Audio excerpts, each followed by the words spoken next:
Hi everyone, welcome back. We are on part 4. Does that sound familiar? 4 it is. Okay, fabulous. Of our Bein Adam L'Chaveiro series, the stuff between us and each other. And tonight's topic is called Sticks and Stones May Break My Bones, but Words Can Really Hurt Me. I will be looking into the topic of communication, specifically, but not exclusively actually, think about it now, verbal communication. And in Judaism, I can't stress this enough.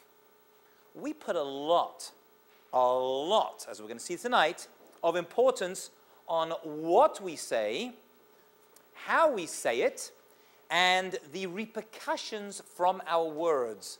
The general topic is called Lashon Hara, which literally means bad tongue, but I guess really means bad speech. That's going to be the topic. So before we look at the bad speech, to appreciate if something really is bad, we've got to work out if it's good, because anything that's bad has got to have a good side to it. So we're going to begin with that concept. And by the expression, sticks and stones may break my bones, you know that's like nonsense, right? As a kid, you heard that? According to Judaism, sticks and stones do break bones, but bones heal. The words we say to each other have a much worse effect on our psyche than that. So we're going to begin with a statement from Pirkei Avot, Ethics of the Fathers. And it says that the Olam, the world, was created, Nivra, through 10 statements. Through 10 statements. Now, this is a literal meaning, by the way. If you look at the beginning of the Torah, it says the word said 10 times. Maybe 9 actually, the ones referring to it. And those 10 statements are the building blocks of the world. Okay? That means the world was created not through physical labor, but through God's speech.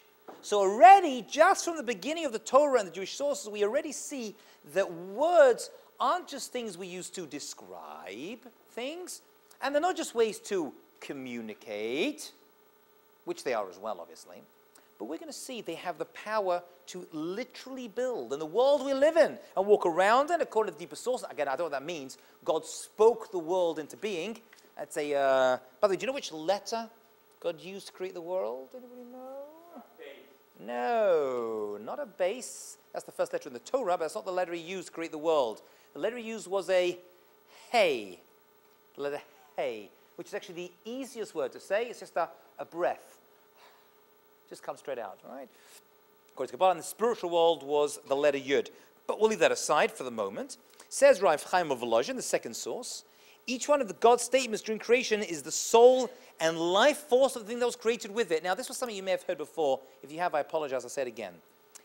You see, in Judaism, and in Jewish thought, I should say, the word for a word and the word for a thing, an object, is the same. It's a davar. The word for a word and the word for a thing is a davar. Why would the same word for a word and the same word for a thing be the same? What's up with that? So the answer is that God used the word to create the thing. And this is very, very different to every other language. You see, what usually comes first? The word for something or the thing itself? In other words, what came first? This object, right? Or the word, I don't know, what is this? A lectern? I don't know, right? A lectern. What came first? Right. The thing came first, yeah? Someone put together, I don't know, 4 posts and put something on top, and it was a table, tabula, and then eventually they said, you know, we've got to make it shorter and tilt it a bit, make it to a lectern, and then they said, we've got to call it something, and we can't call it banana, because they're going to confuse that with, like, yellow curvy fruits. So they had to use a word. Is there any relationship between the word lectern, or table, whatever, and the actual thing? No. No. There is no relationship, thank you, between, you can think about it, between the word lectern or table and the object itself. There's no relation. There's 2 separate, completely different realities. See, in Judaism, it's the other way around. First of all came the word, because the world was created through words. And through the force of God's word, whatever that means, I don't know. I can just tell you what the sources say. Came along this thing called davar, object. So the word creates the thing. Okay? It's like The Matrix. Right? Anyone see the movie The Matrix? The first ever movie? I didn't see the rest of them, but anyone see that movie? Good. Best one. It is the best one. The other's supposed to be good, but the first one is good. Now, if you look at the beginning, they have this like green letters coming down the screen, right? So that is the blueprint that creates this matrix world. It's like imaginary computer-generated world, right? So in Judaism, we believe that. But it's not little binary code coming down the screen. It's actually Hebrew letters, Aleph through Tav, okay? And by the way, I think I've said this before. I said again, that's why the first pasuk, first verse in the Torah is in the beginning, God created heavens and earth. Bereshit bara Elokim et hashamayim v'et haaretz. The middle word over there is et. Et is a particle. It doesn't have a translation, but it's the letter Aleph through Tav. So if you take that verse and read it differently, you can say God used the letters to create the world itself. So the words speak and create. Okay? And that's why Reb Chaim Volozhin says, very deep thinker, from the moment of original creation, throughout all of history until now, the Word of God keeps everything going as well. Really, Kabbalah, not that I'm a Kabbalist. If I was, I'd be charging a lot more. But if you look at Kabbalah, it's all about how things are constantly, and by the way, physics backs up quite nicely, actually everything's in motion constantly. Things look static. They look like they're still, but really there's a whole world that's going on inside. Okay? Now, according to Judaism, that is God that's constantly making everything happen, right? Through atoms and, you know, the whole atom thing you learned in class, right? All those things constantly are in constant movement and in flux. So in Judaism, we believe that, obviously. God is the one who is constantly creating the world. It's a constant process. That means God's voice is constantly... Okay, not for now. Let's go back to the beginning of creation, and let's look at, that's the world, okay, which God created everything. And by the way, this is everything physical and spiritual. God created the spiritual world as well, right? The Mazalot, the constellations, angels, all these spiritual beings that have no physical form were also created with words. If something has a word, it has existence. Doesn't mean you can see it always, but it's there.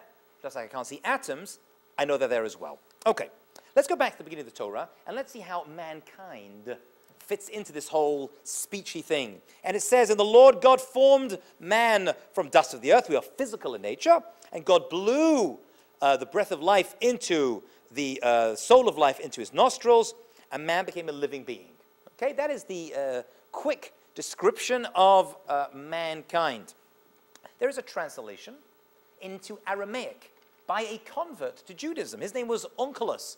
And what's amazing about this particular convert, I was actually speaking to a girl who's considering converting today, and I pointed out that converts in Judaism, I wasn't pushing her obviously, it's her decision, but converts in Judaism, she wanted to know, are they accepted? And I said, not only they're accepted, they can reach the highest heights. Right? Moses, Moshe Rabbeinu, married a woman whose father was a convert. Right? Jethro's daughter, Moshe Rabbeinu's wife, whose name was Zipporah, very good. Zipporah, right. So we can see that a person, we know that this person, Onkelos, was a convert to Judaism, and his words in every Bible, every Torah that you open, his words are always next to God's words. So his translation is considered to be a very, very powerful thing.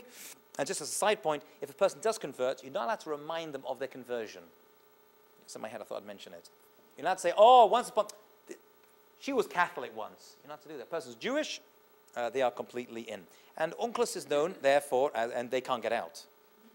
That's a side point. Right? You, once you're in, you're always in. That's why we're not pushing anyone to do it. But if you're going to do it, you're stuck. Okay, let's have a look at what Onkelos says. So Onkelos translates this, and when you translate something, obviously you're interpreting it to a certain degree, yeah? You know, just like in translation you give something. So Onkelos says, man became a living being. How does he translate that? As that mankind became speaking beings. Okay? That means life for us, right? Life for us, as we understand it, this level of human as opposed to animal or plant or rock, obviously, is not based upon any difference except speaking. We speak. Now, animals do communicate. There's no doubt about it. But speech is a human thing. And actually, it's a very unusual thing. It kind of, most things in life, you have to trust me on this one, in Judaism, kind of fall into either physical or spiritual realm. Either it's physical, right, like body, or it's spiritual, like soul. But speech is one of those weird things that kind of like crosses over. It's physical in nature, but it's also very, very spiritual, okay? More about that a little bit later. So that's how we define humankind, by the fact we are able to speak. And since, says the Maharal, those who are in Prague may have seen a synagogue, since man was created as a physical being and not just as a pure disembodied soul, his pure soul is not only his complete essence, right? In other words, neither soul nor body alone represents the essence of who we are. The essence is the power of speech, as we just said, and is unique to humans. Okay? Animals don't have that faculty. Okay? And speech is rooted in the soul. So a little bit of Kabbalah, just to appreciate where it's coming from, and then we'll get to, by the way, you're going to learn today some real halakha, Jewish law. More so, just as much as every other class we've done. Right? Don't think, we spoke about anger, we said, revenge, bearing a grudge, judging favorably. Those are real laws. We're going to learn real laws today when it comes to speech. And by the way, and I think I say this every week, I apologize if I do, this is where Judaism gets tough. Just so you know. As I've said before, and I've said again, Yom Kippur, easy compared to 1 hour of not speaking Lashon Hara. These laws are very, very tough. I'll tell you a little background over here. There is a concerted effort in the observant Jewish world.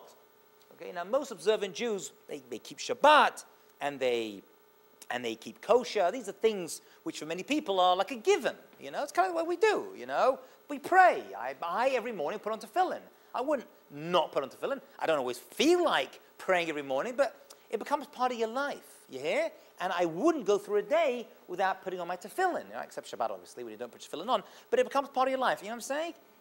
This, however, for some reason, and we can think about it, is as important, according to the deeper sources we're going to see, way more important than those other mitzvot. By the way, let me ask you a quick question. Sorry, quick side point. I'm going to come back to this, but it's related. If I were to ask you which mitzvot are more important, the ones between us and each other, or the ones between us and God, which one do you think God prefers? Right? Ones between man to man. Why would that be? Because if you do something wrong, you have to ask either. You're describing. Very good. So you're describing to me what to do afterwards. But why is it wrong? So the reason why is because God made humans realizing that we're meant to have interaction with each other, yeah, and expects us to treat each other better than we treat God, which is counterintuitive. I mean, if you were God, you'd be like, respect me and, work on other people. It doesn't work that way. We learned it from a story in the Torah earlier on, but take my word for it, God actually will overlook stuff that we are lacking between us and God, right? Like Shabbat. Shabbat is not between us and each other, it's between us and God, right? It's a tefillin between us and God. It's nothing. Right? But something's not anger, jealousy, everything describing speech. These things, God says, you know what? I'm going to overlook stuff between me and you, as it were. But between you and each other, there's a lower tolerance in Jewish thought for that. Okay, as a side, but just so you realize that you can get away with more bad stuff between you and God, ironically, than you can between you and each other. Okay, and the source of that we'll do another time. It's an interesting story. It's learnt out from the story of Noah and the flood. Okay, but that's not for now. But remind me another time we'll do it. Okay, let's go back to the soul root to this. So according to Kabbalah, there are different ways we express ourselves. There is action, speech, and thought. Okay, action, speech, thought. That's pretty much how we communicate. And these three things correspond to three different levels of the soul. Now, those who in the last semester, did we discuss the 5 levels of the soul? We went through that, I think, did we not? Right? According to Judaism, you don't have one soul, you have 5. Actually, according to Judaism, like we said, you don't have a soul, you are a soul, right? You have a body, okay? So the 3 lower ones, which exist in this world, are the nefesh, which is the lowest one. That's the physical part of a person, okay? According to Judaism, that's based in the blood, whatever that means. Then you have the upper level, what's called the neshama, which is the go-to term, actually, for the soul in general. And then you have this middle level, which is called the ruach. And the ruach actually literally means spirit or wind or air. And that actually is where the speech, faculty of speech, that part of the soul is where it comes from. That's how we express ourselves, okay? The neshama, by the way, is located in the brain. So, says the Shem Shmuel, a famous book, I translated it for you over here, according to the Rabbeinu Yonah, one of the commentators from about 1,000 years ago, if a person guards their tongue and careful about what they say, then their mouth is considered to be a holy vessel. In other words, speech isn't, my point is, it's not just the way we communicate, it's from your soul. A person reveals their soul and actually affects their soul by the way they speak. In other words, what you say and how you treat other people with your speech affects them, affects their soul, it affects their psyche as well. But it also affects your soul. What you say affects you, okay, at a very deep soul level. Not just your psyche, your mind, but the essence of who you are, okay? So says the Shem Shmuel, that we consider speech to be like a holy vessel that was used in the temple. And there's an idea that holy vessels confer holiness upon that which they're placed upon, like a Torah, for example, has a cover. Okay? Now, the cover is just made of fabric.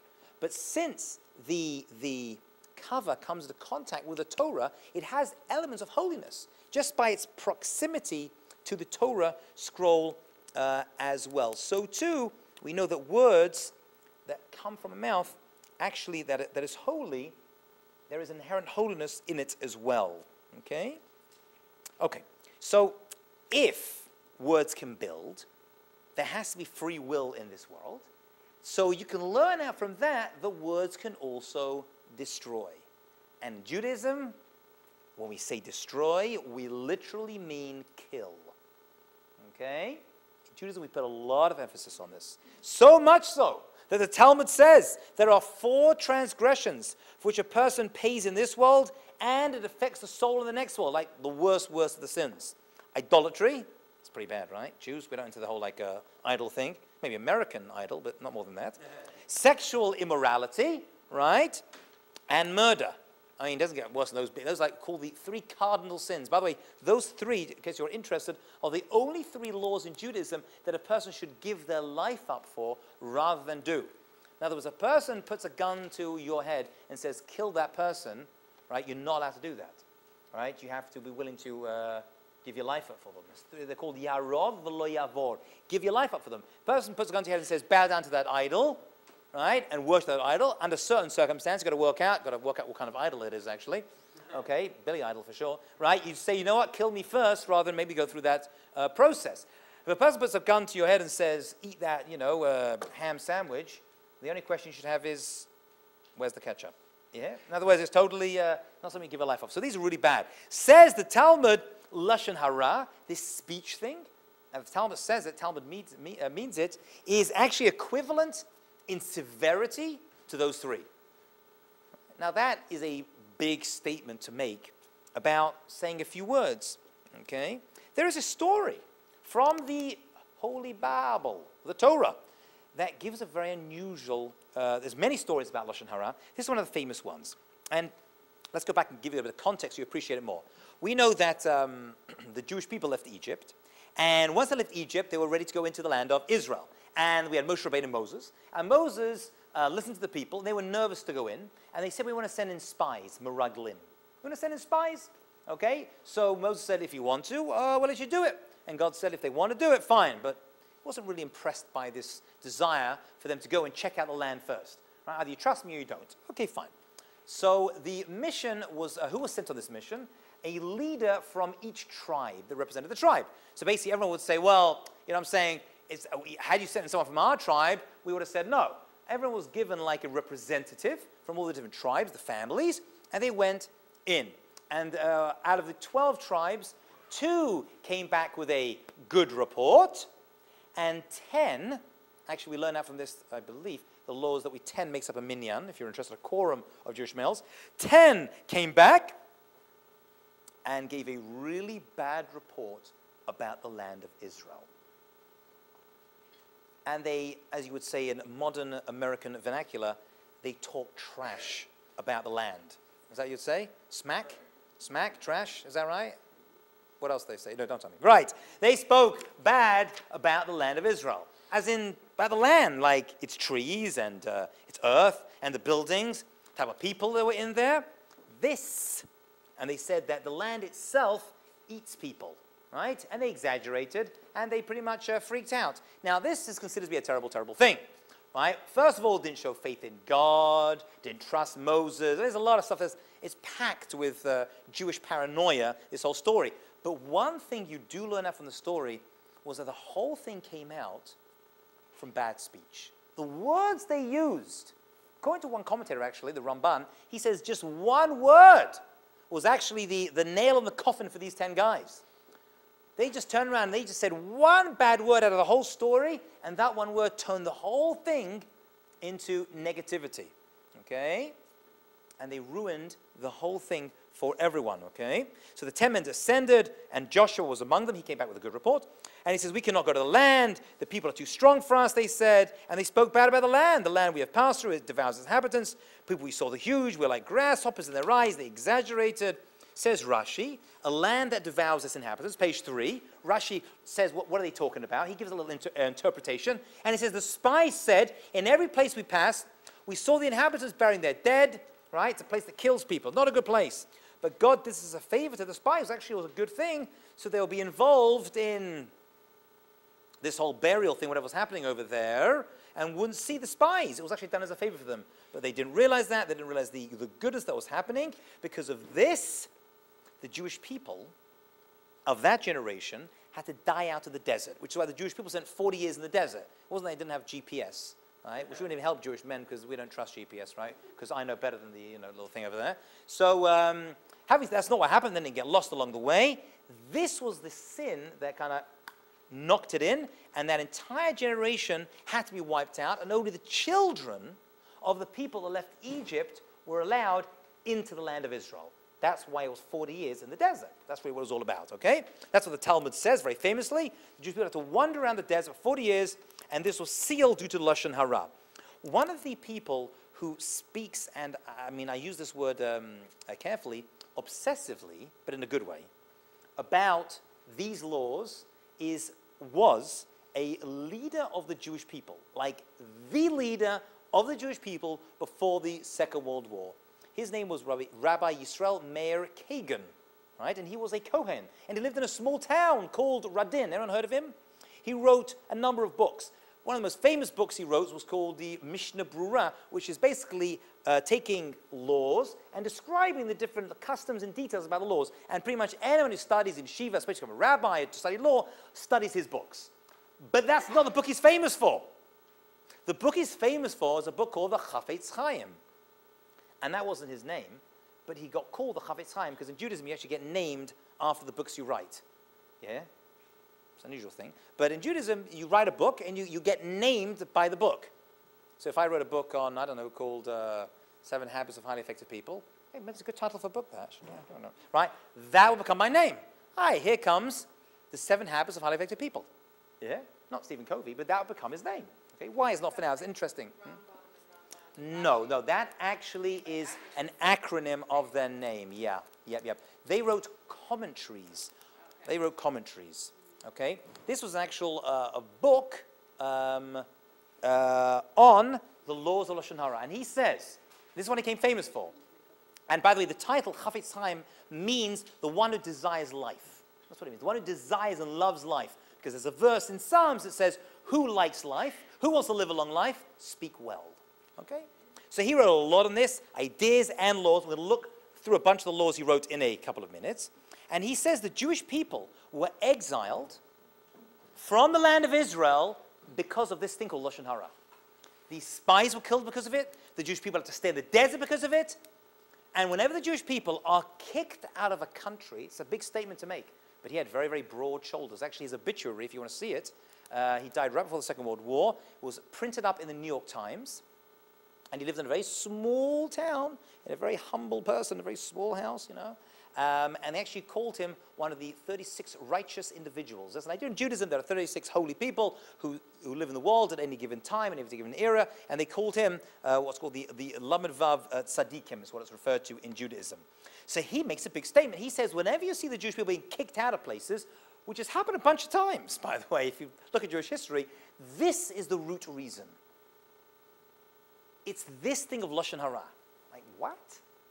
I mean, I hear, I don't know, hatred. I hear, I don't know, idol worship, not keeping kosher, Shabbat. But this thing, why is that? Why would that punishment fit that crime? What's the connection between the Jewish people constantly being, what is this, he's basically saying this is the spiritual route, right, to the exile, you hear? Why would Lashon Hara be it? So the simple answer is, and that's all I have in my head, the simple answer is, when you speak bad, and we'll define what speaking bad means, don't worry, it's not just, I'm going to give you these precise laws in a second. But when you speak bad about someone, you are causing division between them and their friends, between them and their job, between them and their families. There hasn't been a war in the history of the world. There hasn't been a divorce in Israel where Lashon Hara was not spoken. Right? So these people are now separate and dispersed. How do you fix that? There's many ways. Right? What's the correct punishment for that? That person has to go into exile. You make divisions, I divide you from the comfort of your home. You are now going to be separate from the comfort of your home. So if you want to stay comfortable in your home, in your country, in Israel specifically actually, okay, which is the ultimate home of the Jewish people, this one act of Lashon Hara, says the Chavetz Chaim, and anyone bigger than him in the past number of generations, he says you've got to work on speaking well to others, watching what you say, and thinking about the consequences of your words. Okay? This is going to apply to parents. We teach to children. It's going to apply to teachers. It's tough. Okay? So we're going to learn this into great detail. This is, by the way, called Mida Keneged Mida, measure for measure. We've spoken on this idea before a number of times. You speak bad, then you brought division, then I'll bring division into the world as well. Says the Chavetz Chaim, halfway down page 3, one reason for the severity of the offense of Lashon Hara is based on the fact that a person's attitudes have an impact on the higher worlds.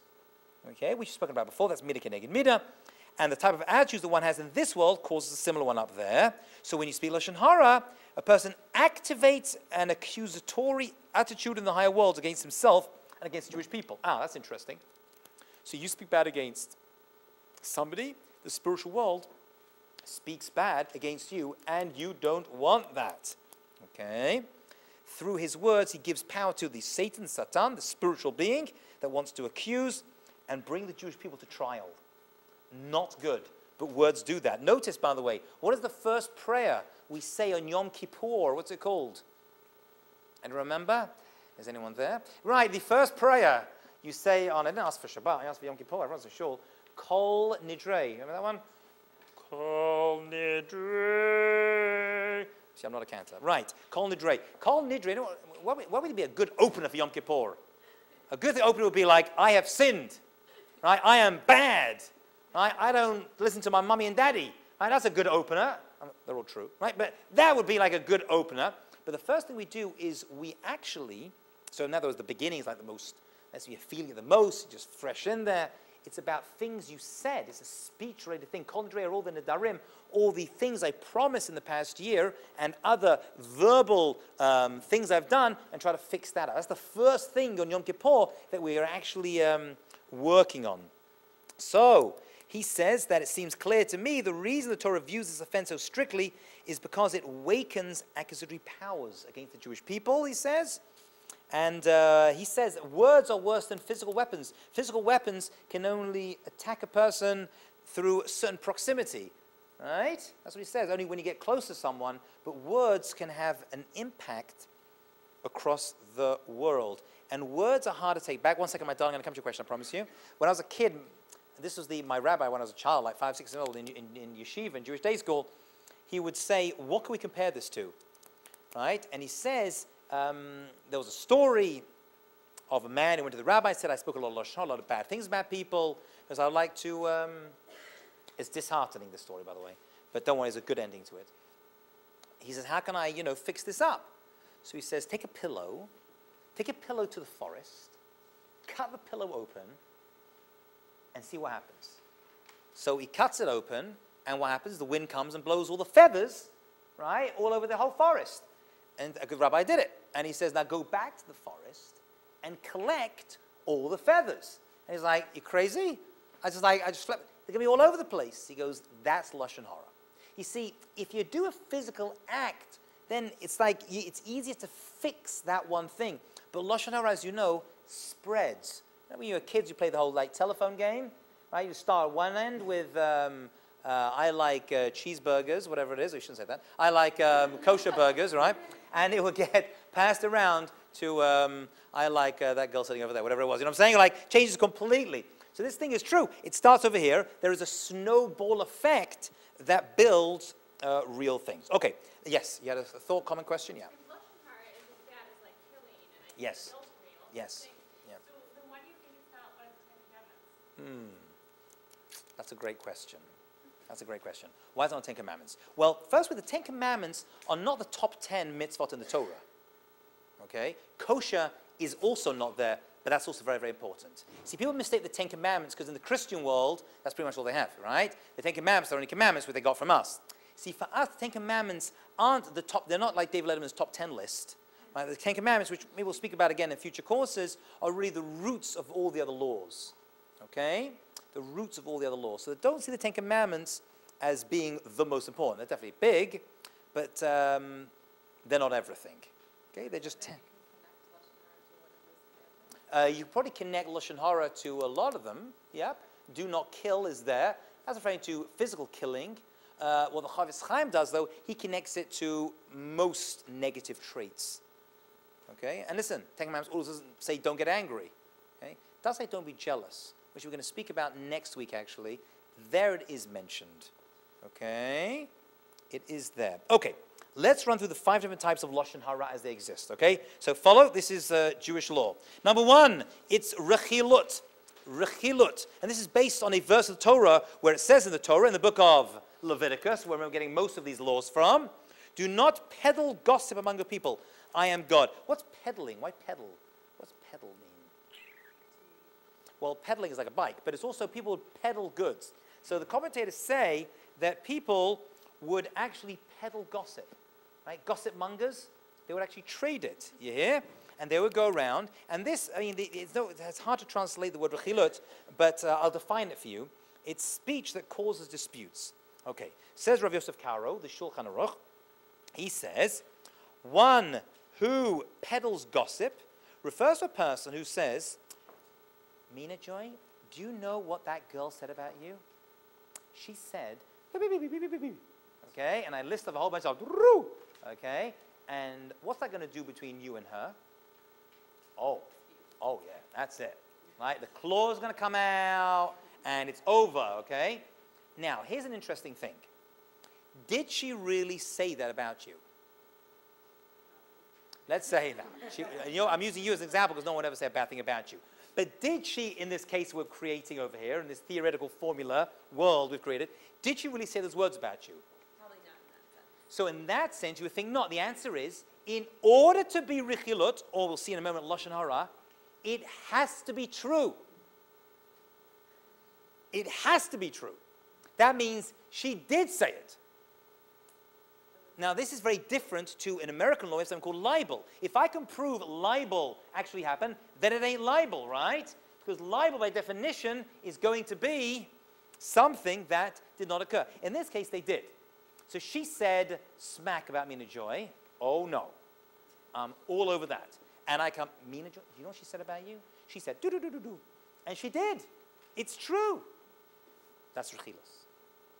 That is rechilut, and that is totally forbidden. Okay? It is going to cause disputes between you and her. There is no constructive purpose for me telling you what I did. If there is, we'll see. Maybe I can tell you. But just to cause division between you and her, for whatever reason that I'm doing it, because I'm malicious, because I don't want to be friends with her, but I just spread it, although it did actually happen, I'm not allowed to tell you. I'm not allowed to tell you. That is called rechilut, and that comes from the pasuk, Lo talech rechil b'amecha, don't go as a gossip among your people. Okay, it provokes arguments, and all fights come out because Uncle Harry said about you, and the other person said about you, Lauren, and it spirals and place your bets. Yeah?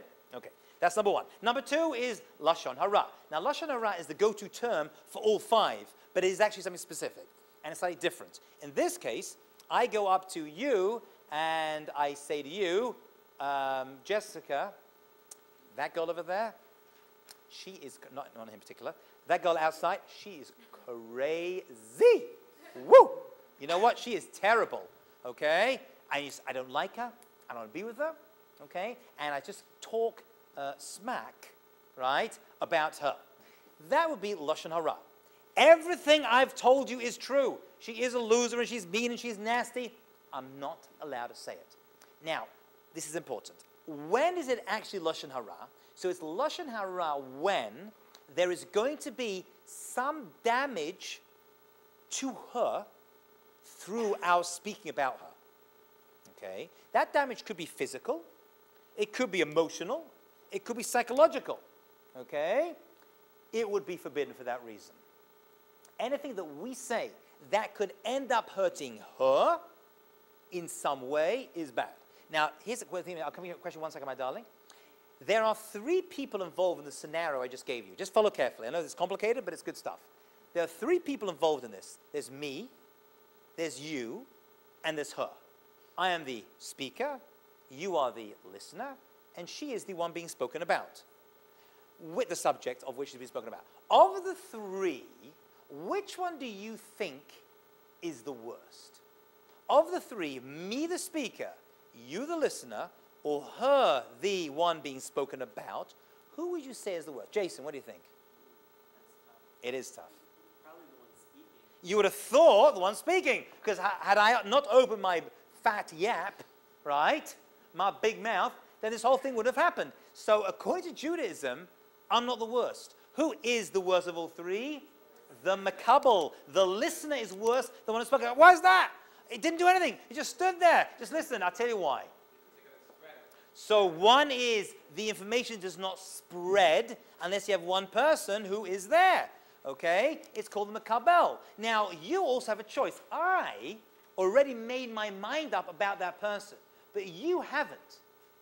You still have the possibility to say, which you should say, I don't believe it. Or in Hebrew, I'm not makabel. Okay? Says the Talmud, there's a reason why we humans are created in a certain physical form. And there's a reason why our ears look like this, and our toes look like that, and our knees look like this. But there's a reason why our fingers are made like this. And the Talmud says, you know why God made us with fingers like this? So they fit very nicely into our ears. So when someone says something bad, you'll be like, I'm not listening. I'm not interested. Oh, sorry, there you are. Right, I'm not interested in hearing what you have to say about them. So the listener is actually graded worse than the one who speaks it out, because they could stop it and say, no, don't talk smack about my girl, or whatever, you know, people speak nowadays, right? Sorry. I don't watch MTV. I don't know people speaking nowadays, right? Maybe at this point on MTV, they're like, oh, yes, please, after you. Oh, did I insult you? Oh, that doesn't happen anymore? Okay, fine. Okay, yes. Is it Lashon Hara if you speak those bad things about that other person alone in the forest to the pillowcase? No, that's best time to do it. Yeah, go to the forest, go up to a tree, right, and say, I hate them, I hate them, I hate them, that's what I mean. That's great. Vent it out. The problem is only going to be when another person is involved, and that information could lead that person to lose out on friends, lose out financially, lose out emotionally. Then it's a problem. Yeah. What if both people feel the same way about anger? Yeah, I know. I'm feeling it. I'm feeling it. By the way, it's called juicy gossip for a reason, right? Because it's juicy. Listen, we have a timer for this. We want to hear it. Right? That's why I think we have this obsession for reality TV. We want to know what's going on behind closed doors. What's really happening with Kim? Right? Why was it 72 days? What were they saying? Let's talk smack. What was she up to? What happened? What happened on day 3? What happened on day 9? What was she wearing? Right? It's a natural thing. It's not okay. You see, even if you're both into it, it's still a problem.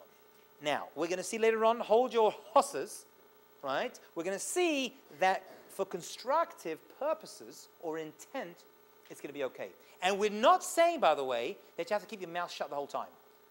Preferably, I advise it, right? Less is always more, but you're not expected to not speak. You're expected to speak. What you're not expected to do is speak Lashon Hara. We say words can build. If a person comes up to you, right, and says, what do you think? Oh, she's great, what a wonderful person, right? You speak. Words can build people up in a very great and real way. God created the world using words. We can create a person's personal world using words. What we can't do is destroy them with those words. So they'll both know it, and we're both, yeah, I'm feeling it. You know what I'm saying? He's like so bad. It's not okay. You had a thought, idea, or? Okay, we're going to come to that. We're going to give you 7 laws of constructive purposes very, very soon. So hold on. Don't leave halfway. The punchline's coming, darling. Fabulous. Okay. So that's Lashon Hara, and that is pretty much, right? And by the way, in order to be Lashon Hara, it must be true, we said. If it's not true, it's, yes. Great question. Great question. So a therapist whose job by definition, well, a therapist may not be so bad because they're Jewish. No, joking, right? Because they charge so much money. No, a therapist is not so bad because in order, this is important, so I'm pleased to mention that, in order for it to be Lashon Hara, you have to know who the person is. In other words, if you are having a bad relationship with someone, and you say, Rabbi, I need to speak to you and do counseling, and you come along, and you'll say to me, I'm having a problem with someone at the JC. I would say, don't tell me their name, right, unless it's something which I think is going to hurt other people. We'll talk about soon. But, you know, you could talk to me, but be careful that by your description, I won't know who they are. Right? You can't say, well, it's a person who comes, they always sit up front and they wear purple. Right? You can't say that because I'm going to narrow it down. So a therapist actually, first of all, that's constructive, we're going to see. But you can talk about my mother, I don't know who they are. So that conversation is not going to end up causing any damage to that individual. Remember, in order to be Lashon Hara, there's got to be some potential destructive reality that's going to end up with the person being spoken about. You get? What?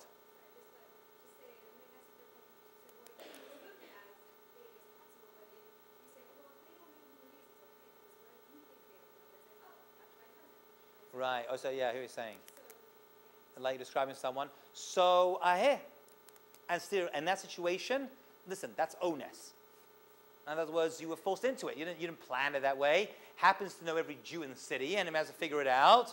I hear. And by the way, so in therapy as well, in order to relieve this feeling, okay, you're allowed to speak about it. Doesn't mean the listener has to believe it. That's important. The therapist can sit there and say to themselves, like you know that Far Side cartoon? You ever read the Far Side? The Far Side cartoon? They just like, so the guy's lying down in the bed, it's a psychiatrist, you look inside his pad and it says, just plain nuts. Isn't that one? It's like, you know that one? You know, Gary Larson, is that bigger in America? That's right, okay, fine. So the therapist can say this whole thing, I mean, you know, if he has to, this is their view, right? It's not going to go further than me, but this is their view, and they're wrong. However, for them, it's real, and therefore I'm going to deal with it ABC, right? But when I hear a lot of stuff about people, right? And many times I'm like, you know, they did this. And I'm like, listen, for them it's real. I'll help them cope with it. Oh, I hear. Oh, he dumped you. It's so nasty. And he said his mother did this. Oh, yada, yada, yada, yada. And listen. But inside I'm like, I don't believe it. But I can still help them cope with it. Okay. So that's Lashon Hara. Next is Motzi Shemra. Motzi Shemra literally means to take out. Lahotzi is to take out. Shame is a name. Ra, bad. Take out a bad name. And that means to tell a lie. Okay. Motzi Shemra is harmful or derogatory speech that is untrue.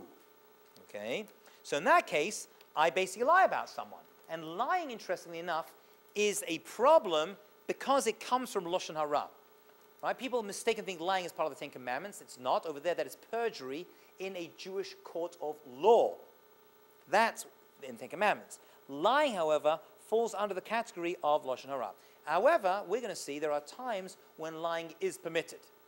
Okay? Not only that, it's not only permitted, it is obligatory.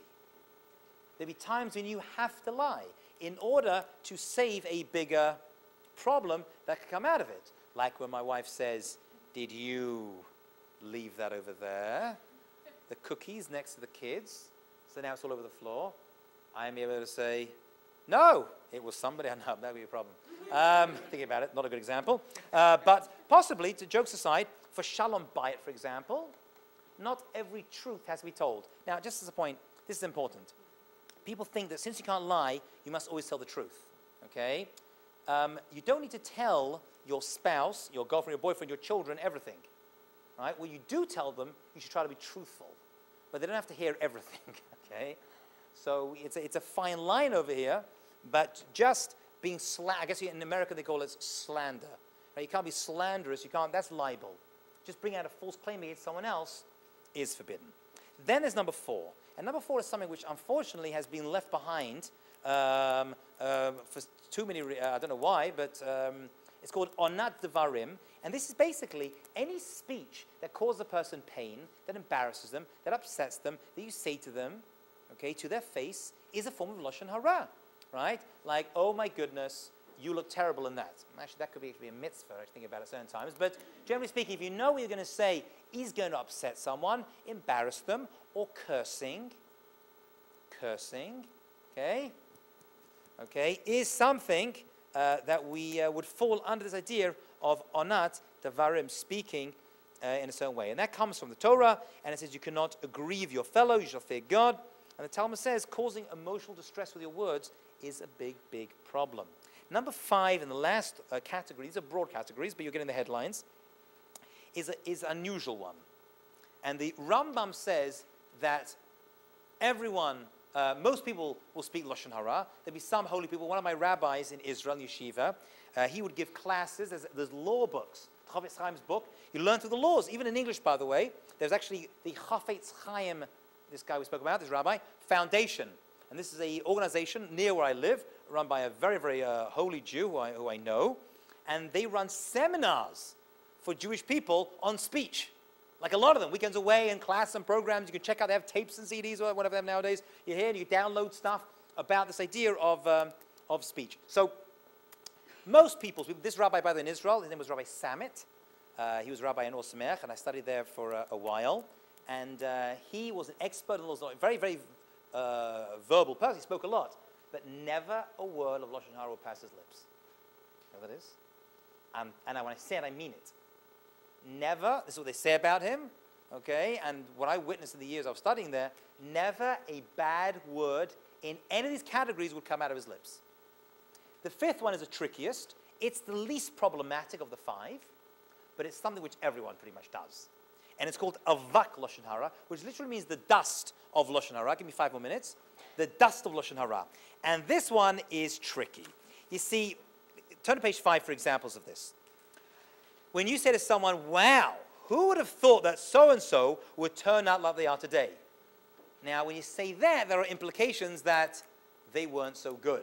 Okay, that is avak. It's not exactly Lashon Hara, but it's kind of bordering on it. Okay? You know, let's not talk about so-and-so. I don't want to say what happened to them. Now, I'm going to assume it wasn't anything nice that happened to them, but they did. We're going to assume it wasn't so good. Here's a tricky one. Saying really good things about someone in the presence of people they don't like. So, for example, let's say I know that Jason and Jessica are going to an argument, which they never would do, which I'm using you to, and Jessica's not here now, and I know you just had a fight. And I say, Jason, that girl Jessica, she is awesome. She's just the best. No, there's no one sweeter, always smiling, always happy. Now, that is true. And in normal circumstances, that would be Lashon Tov, right? That would be good speech because I'm praising someone. But in front of Jason, who just had a fallout, what's Jason going to do immediately? Not so nice. Yeah, I don't know if she's so good. So I've given him that stuff. Now, I've not spoken Lashon Hara, but I've opened up an avenue for, now that is tough. I mean, now we're like, I have like no control over this because it's not me speaking anything bad. I'm speaking good, but I should have thought about it. That's avak Lashon Hara. That's a lower level. The dust is just there. And speaking Lashon Hara without malice, rather as a joke. I joke about other people. Ooh, I've got to watch that one as well. Okay, that, lightheartedly, that could be a problem. I think they give another example of you go to someone's house. I mean, this is the example they give in the Talmud, I believe. I think Rashi brings this down somewhere. Of avak Lashon Hara, is you say, wow, that girl, there's always food on her table. Now, is that Lashon Hara or is that Lashon Tov? Well, it could be both. If I say she's always got food on her table, it could be that she has so many guests coming over to her house and the door's always open. There's always food for a person who wants to come by and have a bite to eat. Or it could be she cannot stop eating. Right? This girl eats for America. You know what I'm saying? So it's like it can go both ways. Now, if my intentions were good, they were good. But if the person accepts them as bad, they're bad. You've got to watch that as well. And the Talmud even gives an example of, say, wow, I like the way you hang your meat. Right? In the house, you used to hang to cure meat. Right? But if that person had a family member who got hanged, right, that's avak Lashon Hara, you've actually upset them. But that wasn't your intention. Right? Your intention was fine. Okay, so when can I speak? Let's run through the 7 laws of when it becomes constructive. The Chafetz Chaim, and basically I've just crunched it together. These are just the headlines, but it goes like this. Number 1, the speaker of the negative information must have witnessed the incident, not heard it from someone else, right, unless he is able to verify its truthfulness.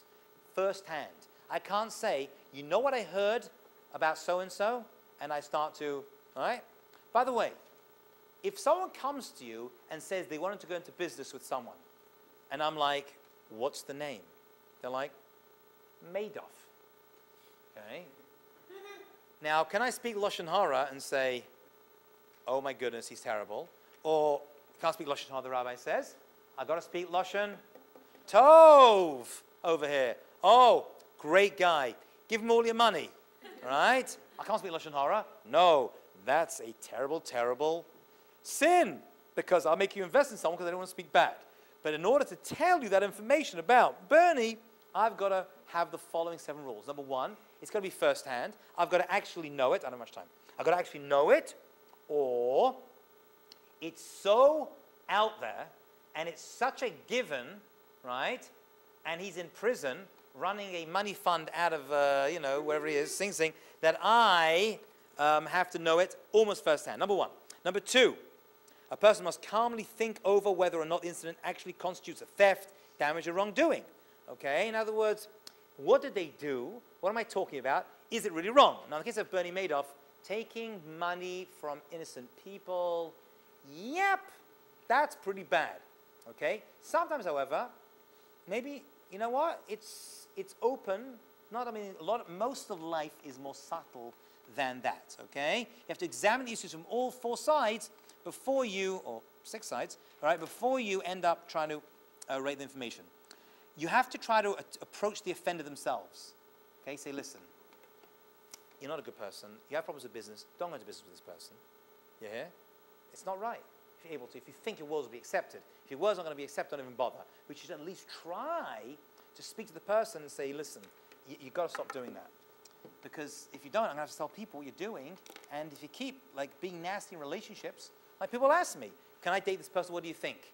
Right? If I know this person's a serial dater, right, not a good person, oh, fantastic. Oh, yeah, lover boy. Oh, he's so nice. If I know this person is, someone who mistreats people, I, as a rabbi, will be obligated to, right? But I got to know it's really bad.